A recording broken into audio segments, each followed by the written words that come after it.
Alright guys, another crazy day today in the world of Formula 1 with Red Bull making their mind up on the Christian Horner saga after weeks of speculation that Horner is going to be imminently suspended or fired or removed by Red Bull Racing. They've decided the precise opposite. The woman that initially brought the allegations against Horner has herself been suspended, prompting much reaction and backlash within the Formula 1 world, but also effectively making their decision clear. Horner will stay, and if all the rumours of the last few days are to be believed, that means Max Verstappen will go. Very much intrigued your thoughts in the comments below. Hit the like button if you enjoy. Subscribe if you're new as always, I would greatly appreciate it. There have been very few, I would say, good statements made here about this whole issue over the last few days. Lewis Hamilton for sure giving one of them. The other really, I think, from Zach Brown today discussing everything that's been happening over the last few days. And I don't think people really expect the drivers, apart from maybe Hamilton, who was expected to give, the good analysis and to get statement on the situation, but people don't really expect the drivers to comment too much. It's like the drivers have kind of, in some senses, belittled exactly what's been going on over the last few days. We'll certainly see some backlash for Daniel Ricciardo on that one in a second. But Zach Brown was giving his comments and says, look, it's disappointing these allegations surfaced, very concerning. The fact of the matter is, everyone's in the dark. There's lots of speculation. There's not much transparency. And just read this statement and then what we're going to go on to discuss in a second in terms of the way Red Bull have handled this. I think we need to rely on the FIA as our regulator. They have the responsibility and authority to make sure everybody in Formula 1 is conducting themselves in a way that is appropriate to the sport's values. We're all brand ambassadors on and off the track. I'm hoping the FIA had full transparency and has been thorough. We haven't really heard from them. The only thing we've heard from the FIA, apparently, is that Mohammed Ben Sulayem requested Max Verstappen publicly stand by his team boss to, from all intents and purposes, try and move this along, sweep it under the rug, and swiftly go past what is clearly a bad look for the sport and for the governing body. But apparently the governing body doesn't really either care because they haven't said much publicly, or they are not at liberty to say anything because they don't have access to the information, which is what we'll discuss here in a couple of seconds. It also, of course, must be said, the timing of this announcement today around the suspension of the employee in question that we'll get to in a second is possibly the worst timing that Red Bull could have actually gone for here, because tomorrow is International Women's Day. There's a great statement here on the RB about, happy International Women's Day to all the incredible women in our team. You make the difference. But of course, the question is, are women actually valued in this sport? Because, there were many statements from drivers basically saying, the allegations are noise, they're distractions. I just want to race. And I understand that perspective. But I think the drivers really should have avoided belittling the situation. I think it's okay for the drivers to just say, look, I don't really want to comment on the situation. I'm here to focus on my team and my weekend and all this stuff. Fair enough. But, when people like Daniel Ricciardo are saying, well, it's all noise, it's all distractions, and, he was getting a lot of backlash for this, and I can certainly understand it, especially when Ricciardo and Horner, we know they're close. We know that Ricciardo is absolutely eyeing up Sergio Perez's Red Bull seat and possibly eyeing up Max Verstappen's Red Bull seat, if anything, over the last few days is to be believed. And that, has made people think, well, is Ricciardo saying this just to kind of make sure that he toes the Red Bull party line so that he could get that seat type thing? I don't know. There's been various reaction to this. And also, F1 Academy began today. So this was just the first practice of what basically used to be W Series, right? And now it's F1 Academy. Dorian Pin actually topped today's practice session for Mercedes. So, great weekend on paper for women in motorsport. But of course, the reality of the situation today doesn't paint that picture very well indeed. Especially when Ford continue to support the F1 Academy team of Red Bull for now. This may change, but as we've said over the last few days, if there's anything that's going to make Red Bull change their mind on the Horner stuff, and I at this point don't think they really can be.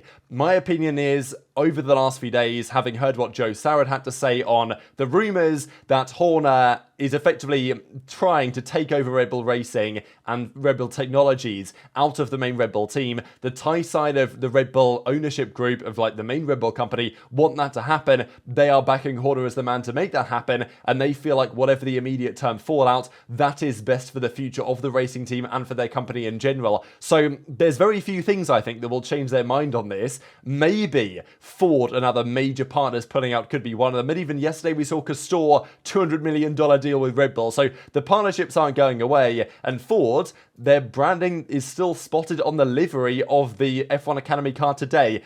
maybe this is all in the works already, but, despite all the drama, it's not like Ford have changed their mind and unequivocally refused to be on the car based on all the situations.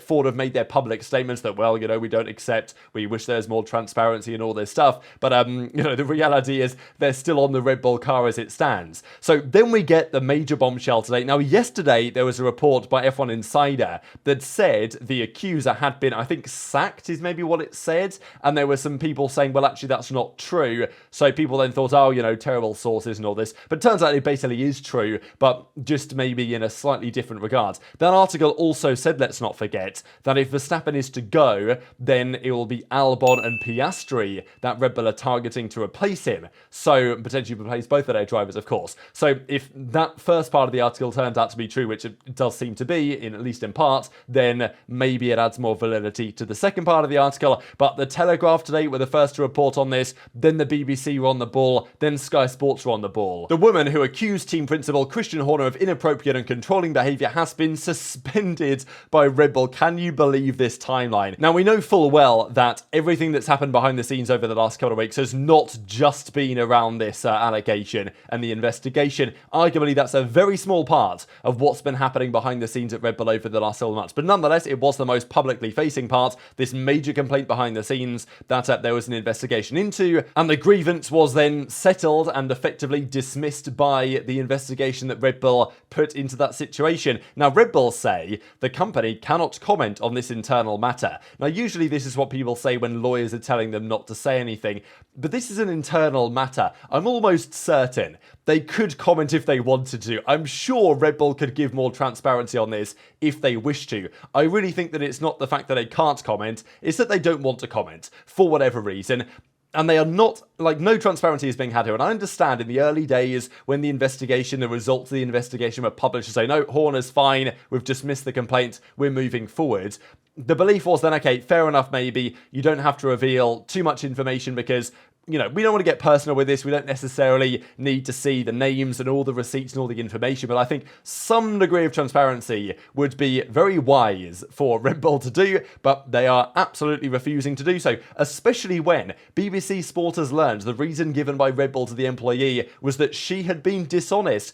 I mean, it just doesn't paint a good picture, does it, of this Red Bull organisation, right? From top to bottom, really. We've got Christian Horner, innocent until proven guilty. Fair enough. Not suspended, continued in his daily duties throughout the entire course of this. Now has, according to their investigation that we know nothing about, proved to apparently be innocent. And now the woman that's brought the complaint against him, despite the fact that, let's not forget, all these files that were leaked to the press, apparently by Jos Verstappen, but we're not really sure at this point. Obviously, this is what the race put out the other day. I'm not going to share all the content of this, but they're all available all over the internet. I know the Rocket Power Mohawk did a video on that just a couple of hours ago, looking at all the information in some detail. We don't know if this is true or not, but nobody has denied it. Nobody has come out and said, Red Bull haven't said, no, those are fake. The messages are fake, the pictures are AI generated or something. They've not denied that. And it's in light of that being in the public domain, you've got to wonder, especially if that is true, which they do seem to be real based on the knowledge that we have, that despite everything said about Christian Horner, he was fine, and now the woman in question has been, suspended. So, I mean, it's just wild, and maybe there's a good reason for this. But the reality is, we just don't know any more than Red Bull say. Red Bull declined to comment on the internal matter, but, the Times understands that she is suspended on full pay. That's what the Times said. But, the Telegraph, BBC Sport, Sky Sports, they're all reporting this. Seems to be a done deal. And even Jenna Fryer said, I thought, was really damning, actually, on Red Bull as an organisation. They've consistently looked terrible throughout this whole process. Multiple team partners, the FIA and Formula One, requested the investigation report into Christian Horner and were denied by Red Bull. So, is that something to hide? I just don't know at this point. But my feeling is now very solid indeed, that Red Bull have committed to Horner, that that's not going to change, and they're going to do whatever it takes effectively to stand by Horner in this position, because maybe they see him as the man to lead the team forward, and they think whatever short-term fallout happens, we will be better off as an organisation for it, standing by Horner. And you might think, why? Well, it only really makes sense if you look at it in the context of potential major changes in the structure of Red Bull and Red Bull Racing and Red Bull technology, with Horner leading the charge with some sort of ownership stake, as has been rumoured over the last few days. This is the other point, right? Apparently the FIA don't even have the reports. Like, what are they meant to do if they can't see the investigation report? Also makes you wonder, like, what the investigation report actually says. And it's just an absolute mess. And I just think the lack of transparency for all parties here, certainly from the Red Bull side, doesn't make anybody look good and makes it incredibly difficult to have any sympathy for Christian Horner on this matter, if that's even possible as it stands. He will try, however, because as he says in a second, well, he basically implies he's the victim of this whole situation, that I think was quite the statement to make. But as Thomas Maher says actually here, who was in the press conference with Horner shortly after this whole thing went live, and, you know, also the timing was interesting, right, because the press conference was just scheduled for after FP1 and everything leaked like during FP1, so the timing made it difficult for Horner. But apparently his confidence is increasing, some punchy comments being made, the weakened state that he appeared to be in over the last few weeks is no longer evident, and the feeling is that Horner now feels more confident than ever that he is going to stay in this role. He says the following: I think the time is now to look forward, to draw a line under it. We are here to go racing as far as I'm concerned, as far as Red Bull are concerned. We move on, we look into the future. He honestly, made further comments and said an awful lot has been made out about this. It's of great interest in different areas of the media for different reasons. Going to draw a line under this. The reality is there was a grievance raised, but it was dismissed by the King's Council, one of the most reputable King's Councils in the land. He took the time to investigate all the facts. He looked at everything. He came to a conclusion where he dismissed the grievance. We now move on.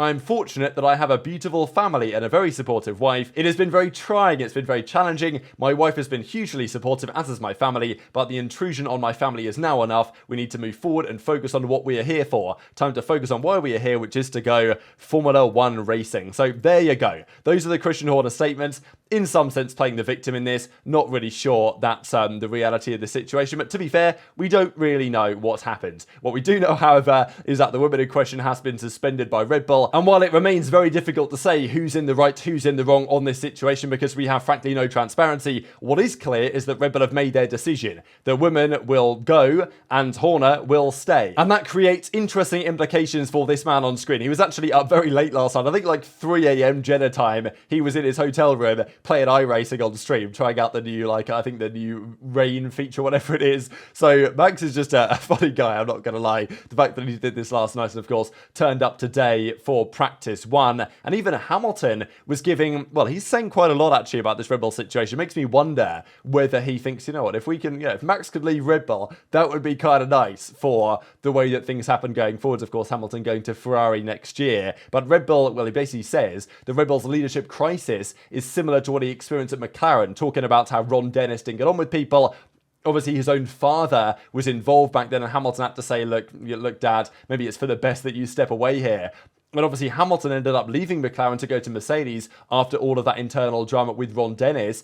And maybe there are parallels to be drawn to Max's father getting involved, Christian Horner having lots of internal drama, and then their star driver potentially leaving, right? So maybe Hamilton's trying to say, look, Max, we see what happened at McLaren, and it worked out well for me. How about you join Mercedes, and we do a similar thing? Because I'm sure that, Hamilton would rather like Max leaving Red Bull, because it would, of course, probably open the door more so to a championship challenge. And if rumours are to be believed that Jos Verstappen has made his decision that if Horner stays, he will go and Max will go as well, and so will Helmut Marko, then going to Mercedes seems like the most sensible option. Instead of course, Antonelli, right? Andrea Kimi Antonelli, right now Formula 2 driver, teammate of this man, Ollie Bearman. It was actually a shocking weekend for Prema in Bahrain when both Bearman and Antonelli were nowhere on pace, but today, Bearman took pole in qualifying. So Antonelli was P6, couple of tenths back. Miney was actually P2 here, and I think Maloney, who dominated last weekend, was down in P17. So Formula 2 is absolute chaos, but it was interesting that Antonelli, he's only had a couple of races now, but this weekend might be quite telling, right? Because the Prema's clearly quick around here,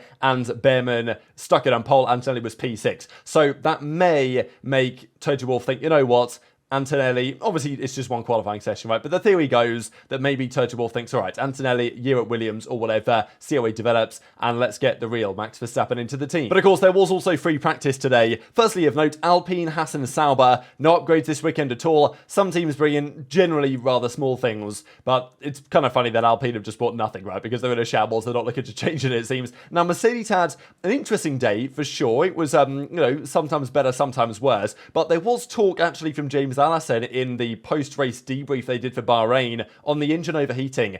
And we know that last weekend they ran a too lower cooling setting, so they had to do loads of lift and coast, turn down their engine mode, losing a load of tyre temperature as well, and it just destroyed both Hamilton and Russell's race.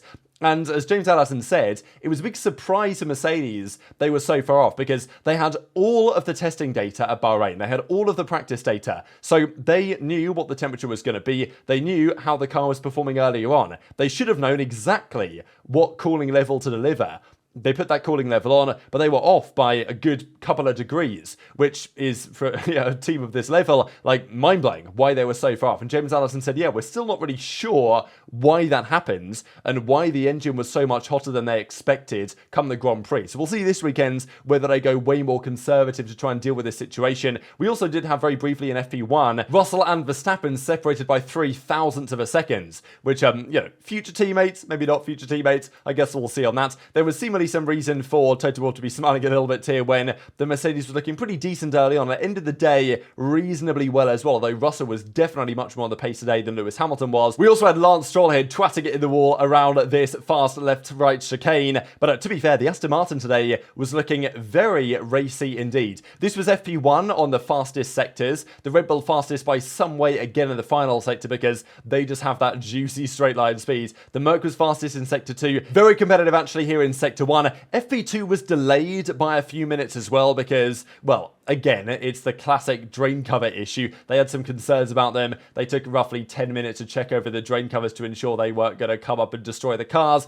And the way these cars work with a ground effect and all this stuff, the way they suck the air up underneath the car, you go over a drain that's a bit loose, yeah, it's going to destroy your car, which is what we have seen certainly at Las Vegas last year. The session itself, though, was very interesting. Now, this is Jeddah. Sector 1, as we know, is a nightmare waiting to happen. Like, the way that it's designed, especially in sessions like this, when drivers are on cooldown laps, they're on out laps, and some drivers are on fast laps, it's just, it's a disaster really waiting to occur here. And this is what happened when Lewis Hamilton... Now, obviously people blame the drivers for this, which is understandable at times, but, they can't see that much in their rear view mirrors, especially on the twisty corners. They really need their team to tell them what the hell is going on here. So Hamilton is actually under investigation. I think he's got to see the stewards right about now as I'm saying these words. So we'll see what the outcome of that is later on. But yeah, basically Hamilton felt like, oh, Sainz is here, so let me kind of speed up and get out of the way.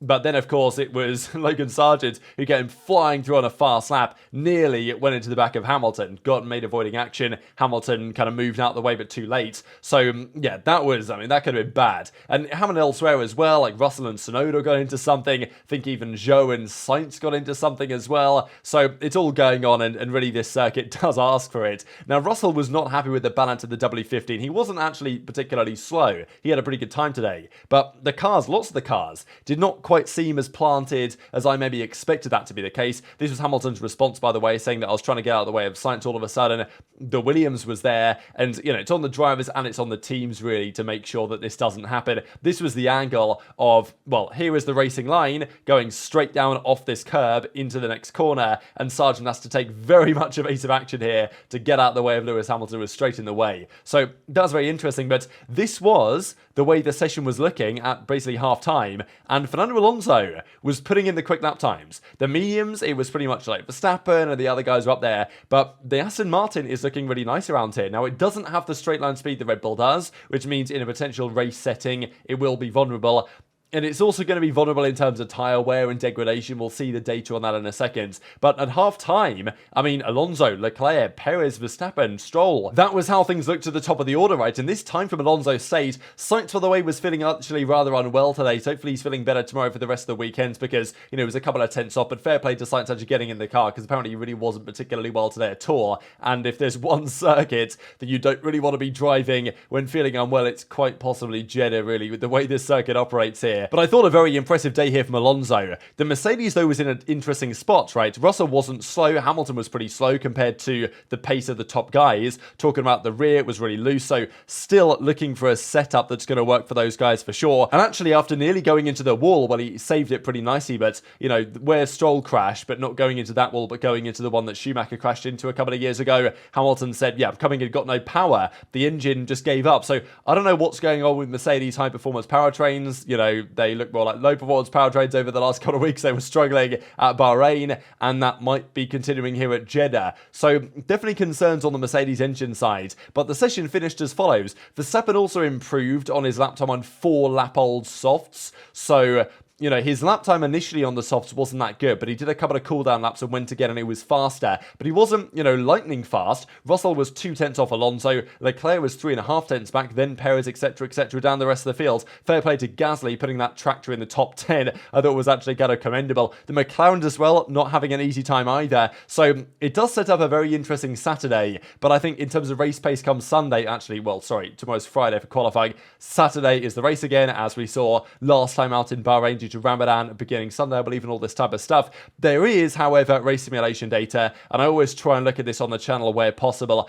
This was Verstappen's race sim on the mediums. So with regardless of, you know, with one outlier kind of excluded, 34 low, 33, you know, 34 low. So pretty impressive consistency there. I think he did like 18 or so laps on these. Fernando Alonso did similar numbers to Verstappen on those first few laps, but on Alonso's 19th lap, he did a 1:35.3, and Verstappen was still doing a 1:33.7 on the mediums. So I swear that Red Bull doesn't degrade its tyres. I don't know what's going on, but man, it's actually incredible how consistent that car is able to be. And this is the issue if the Aston Martin are quick tomorrow, is that come the race, they just don't have the degradation that the Red Bull has. So very much enjoyed your thoughts on all this stuff in the comment section below. Hit the like button if you enjoyed. Subscribe if you're new as always. I'd greatly appreciate it. We smashed through 44,000 subscribers as well the other day. Absolutely mind-blowing scene as far as I'm concerned. But yeah, thank you for watching. I do really appreciate it. Take care of yourselves, and I will be seeing you next time.